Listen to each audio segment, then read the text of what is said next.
হচ্ছে আমাদের student startup corner, our idea, our creation, our future.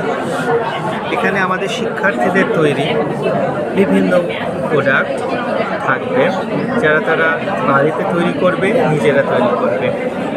এখানে থাকবে হস্ত শিল্প, জামা কাপড় থাকতে পারে, বিভিন্ন ছবি, লেখা, ক্যালিওগ্রাফি, বই, এক্সচেঞ্জ বুক, বাই বুক আর রেন্ট বুক।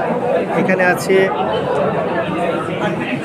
ফুল এবং চা স্টল, এখানে প্রদর্শনী করা যাবে। স্টুডেন্ট স্টল কর্নার, এখানে বিভিন্ন ফলমূল থাকবে। শিক্ষার্থীরা তাদের বাড়িতে উৎপাদিত অতিরিক্ত ফল মূল এখানে তারা প্রদর্শন এবং একে অপরের সাথে শেয়ার করতে পারবে এবং বিক্রি করতে পারবে। এ হচ্ছে আমাদের খাবার থাকবে, বাড়িতে তৈরি অনেকগুলো খাবার তৈরি করে তারা। এইদিকে যদি আমরা যাই তাহলে খেয়াল করে দেখবো যে আমাদের ডাস্টবিন থাকবে, সেইগুলো আমরা যেগুলো পচনশীল সেগুলো জৈব সার হিসেবে উৎপাদন করতে পারি। আমাদের রয়েছে একটি স্টোর রুম, আমাদের একটি বাগান থাকবে এবং খেলার মাঠ থাকবে। এই হলো আমাদের স্টুডেন্ট স্টার্টআপ কর্নার।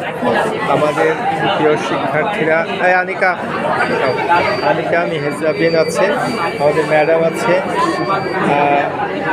আর আমাদের স্যাররা অন্য আরেকটি প্রজেক্ট নিয়ে এসেছে। তাদের প্রজেক্টটা হচ্ছে এই তো শাপলা সিটি, আমাদের সাথে রয়েছে, আর সাথে রয়েছে আমি। এই আমাদের সাথে দেখা যাচ্ছে।